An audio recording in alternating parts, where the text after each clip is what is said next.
কি নাম আছিলে মানৱেন্দ্ৰ শৰ্মাক হত্যা কৰিছিলে আৰু মানৱেন্দ্ৰ শৰ্মাক হত্যা কৰাৰ যেটো পিস্তলটো মই থকা যেটো হোষ্টেল আছিলে আমি হেতু হোষ্টেলক আমি থাৰ্ড মেচ বুলি কওঁ ARB Anandaram Barua hostel Cotton কলেজৰ তাৰ ৰান্ধনী শৰ্মাদাৰ আকৌ গাৰুৰ তলতে লুকুৱাই থৈছিল পিছত সেই পিস্তলটো পুলিচে আহি ধৰিছিলে আৰু হিমন্ত বিশ্ব শৰ্মাকো ৰাম পিটন দিছিলে কাপোৰ কানি খুলি ৰাম পিটন দিছিলে গতিকে যিজন মানুহে নিজে ডাইৰেক্টলি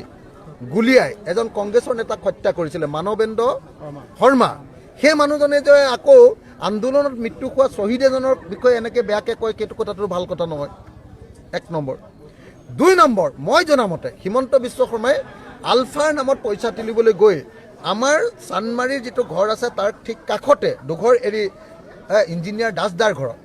পইচা তুলিবলৈ যাওঁতে পুলিচে সিভিল ড্ৰেছত গৈ হিমন্ত বিশ্ব শৰ্মাক হাতে লুটে ধৰিছিলে আলফাৰ নামত পইচা তুলি খায় মানুহটো এক্সটৰ্চনিষ্ট আছিল তেনেকৈ পইচা তুলি খাওঁতে ধৰা পৰিছিলে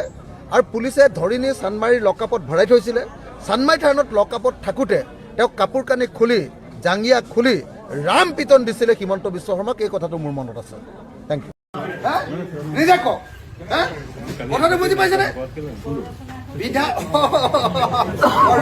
কি গৰু ৰচনা এখনো লিখিব নোৱাৰিব ইংৰাজীত নোৱাৰিব ন গৰুৰ ওপৰত ৰচনা এখনো লিখিব নোৱাৰিব ন এতিয়া